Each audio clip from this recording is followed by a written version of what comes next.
जब सुने के होई भोजपुरी गाना, बस बजे के चाही गाना।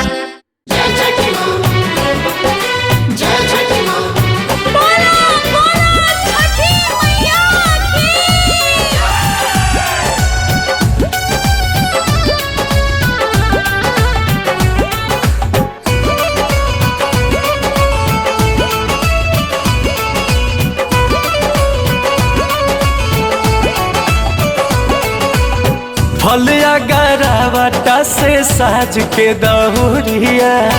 बड़ी तो यार भौजी पहन के पियरिया हो फलिया गरावटा से साज के दहुरिया बड़ी तो यार भौजी पहन के पियरिया अपन खोरिया बाहर हाली भैया हो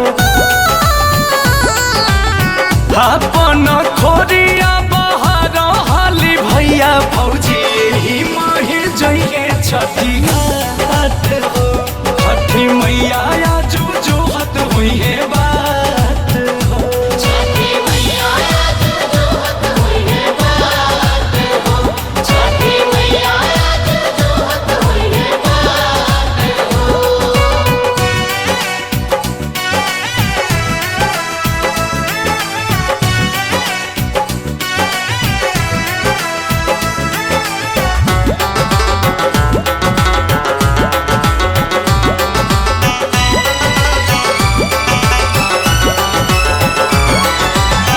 तनिको न कर अब देर हो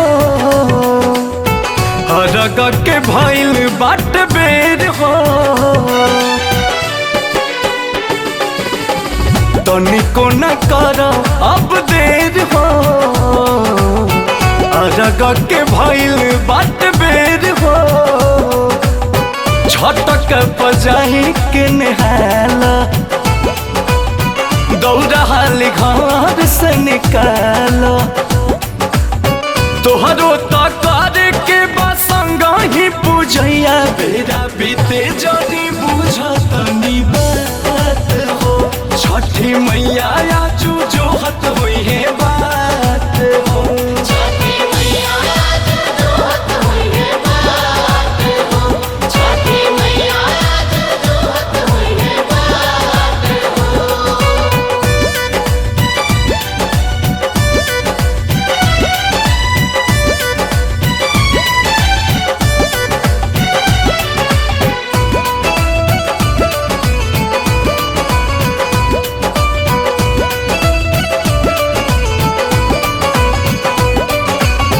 दूर बाट शुरू जो मंदिर हो देख बढ़िया ता बड़ी भीड़ हो दूर बाट शुरू जो मंदिर हो देख बढ़िया ता बड़ी भीड़ हो कर दसिया डिह जनी सोचा जल्दी पोखरावा पहुँच छठ के बधैया गावा तारे दोनों भैया अंकुश राजा के बागीतिया सुनात हो छठी मैया आजू जोहत हुई है